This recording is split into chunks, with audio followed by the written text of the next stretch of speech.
ऋषिकेश की पवित्र भूमि में खून का ऐसा तांडव रचा गया जिसकी सबसे मजबूत कड़ी अब जाकर सामने आई है। हम बात कर रहे हैं अंकिता भंडारी की, जो उत्तराखंड के ऋषिकेश के एक रिजॉर्ट में रिसेप्शनिस्ट का काम करती थी और उनकी लाश 18 सितंबर 2022 को एक नहर के पास मिलती है। ऋषिकेश के द्वार हमेशा मोक्ष के लिए होते हैं, लेकिन बेटी अंकिता के साथ हुआ अन्याय सुरक्षा व्यवस्था को कटघरे मिलाकर खड़ा कर देता है। इसके बाद लोगों ने अंकिता के लिए न्याय की गुहार लगाई, सड़कों पर उतरे और रिजॉर्ट के मालिक, मैनेजर और असिस्टेंट को गिरफ्तार किया गया। सवाल यह उठता है कि यह गिरफ्तारी महज एक दिखावा थी या वाकई अंकिता का असली गुनहगार पकड़ा गया।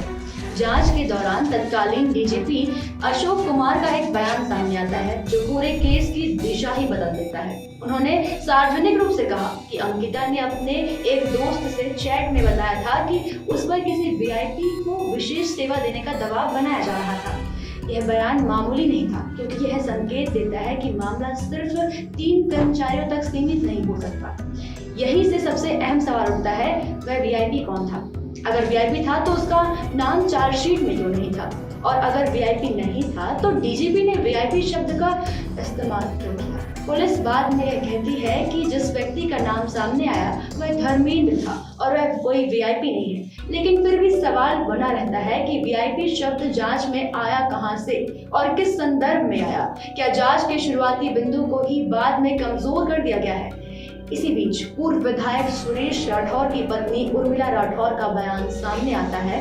वह एक रिकॉर्डिंग सुनाती है जिसमें सुरेश राठौर दावा कर रहे हैं कि दुष्यंत कुमार के लिए अंकिता को विशेष सेवा देने का एक जरूरी दबाव बनाया गया था। सुरेश राठौर की पत्नी उर्मिला दावा करती हैं, जिस वीआईपी की बात हो रही है वह बीजेपी के बड़े नेता, पूर्व सांसद और वर्तमान राष्ट्रीय महासचिव दुष्यंत कुमार गौतम। हम एक रिकॉर्डिंग सुनाते हैं, ये सुनिए। अंकिता भंडारी का जो लड़का बंद है वो विनोद आर्य वो अंकिता भंडारी के मर्डर में बंद है। अंकिता भंडारी को उसने प्रेशर किया कि तू दुष्यंत को देखी, रात को इसके साथ सो गई। उसने मना कर दिया, उसने ज्यादा पी के उसे सुसाइड कर दी। अंकिता बोले मैं ये काम नहीं करूँ।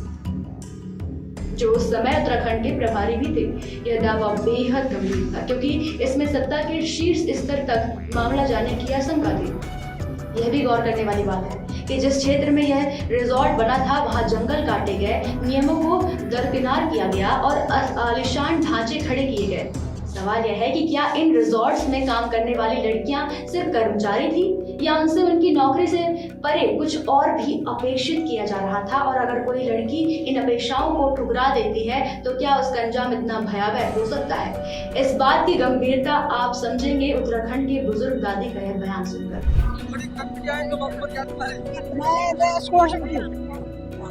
आज आप यहाँ पर आए, इसलिए आए? क्या इसलिए आए बाबू कि आज हमारी अंकिता भंडारी के जो हत्यारे हैं उनको मतलब संरक्षण दिया जा रहा है, उनको कुछ नहीं करते। तो अंकिता भंडारी के हत्यारे हैं।